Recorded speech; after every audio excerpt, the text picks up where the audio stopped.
सनातन धर्म की अद्भुत परंपरा में कुछ नाम बार बार सुनाई देते हैं, ऋषि, मुनि, साधु और संत। क्या आपने कभी सोचा है कि ये चारों एक जैसे क्यों लगते हैं, पर फिर भी इतने अलग क्यों हैं? आज हम आपको लेकर चलेंगे इस आध्यात्मिक यात्रा पर, जहां हम समझेंगे इन चारों महान आत्माओं के बीच का अंतर और महत्व।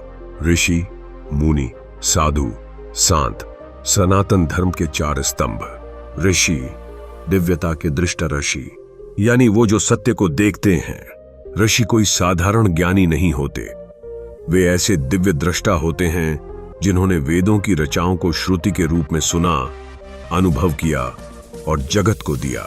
ऋषियों ने वे ज्ञान देखे जो किसी पुस्तक में नहीं मिलते। वे भीतर उतरकर परम तत्व से जुड़े। वशिष्ठ, विश्वामित्र, अत्रि, कश्यप जैसे ऋषियों ने न सिर्फ दिव्य ज्ञान दिया, बल्कि गृहस्थ जीवन में रहते हुए भी आत्मबोध प्राप्त किया। ऋषि सिर्फ योगी नहीं होते, वे समाज सुधारक, शिक्षक और वेदों के वाहक भी होते हैं। और हाँ, 7 प्रमुख ऋषियों को सप्त ऋषि कहा गया है, जिनके नाम हैं पुलस्त्य, पुलह, अत्रि, अंगिरा, वशिष्ठ, भृगु और केतु। नंबर 2, मुनि, मौन और ध्यान के साधक।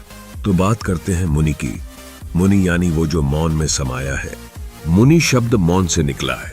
ऐसे साधक जो संसार से दूर, शब्दों से दूर, आत्मा की शांति में डूबे रहते हैं। वे कम बोलते हैं या बिल्कुल मौन व्रत में रहते हैं, क्योंकि मौन उनके लिए एक साधना है, एक तप है। जैसे जड़भरत मुनि या लोमश मुनि, जिन्होंने अपनी साधना से अद्भुत आत्मज्ञान प्राप्त किया। हर ऋषि मुनि नहीं होता और हर मुनि ऋषि नहीं होता। मुनि भीतर की यात्रा के राही होते हैं, शांति, वैराग्य और आत्मनिरीक्षण के मार्ग पर चलने वाले। तीसरे होते हैं साधु, त्यागी, तपस्वी। साधु यानी जिसने संसार को त्याग दिया, मोक्ष की आग में तपने के लिए। साधु शब्द साधना से आया है। साधु वो है जो कुछ प्राप्त करने के लिए नहीं, कुछ त्यागने के लिए चलता है। केसरिया वस्त्र, जटाएं, भिक्षा पर जीवन, पर भीतर अग्नि सी ज्वाला।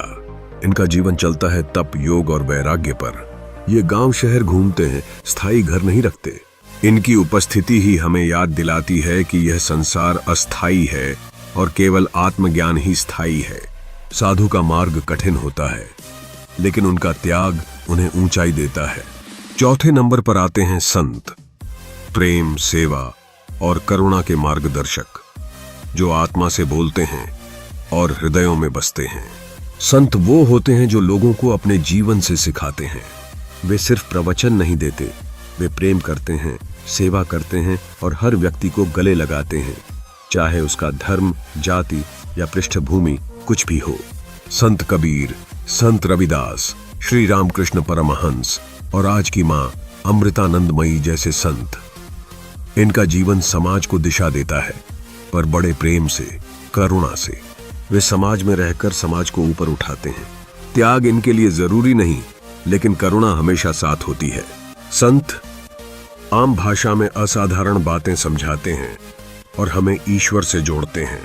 तो मित्रों, ऋषि ज्ञान देते हैं, मुनि मौन में उतरते हैं, साधु संसार छोड़कर तप करते हैं और संत प्रेम से सभी को जोड़ते हैं। ये चारों विरोध नहीं है, ये सनातन के 4 स्तंभ हैं। एक ज्ञान है, एक ध्यान है, एक तप है और एक प्रेम। इनके बीच का अंतर जानना जरूरी है, ताकि हम भी जान सकें कि हमारी आत्मा किस दिशा की ओर खींच रही है। अगर आपको यह वीडियो अच्छा लगा हो तो कृपया लाइक करें, शेयर करें और सब्सक्राइब करना न भूलें। जय सनातन। बेरिये सो पबरखा देव का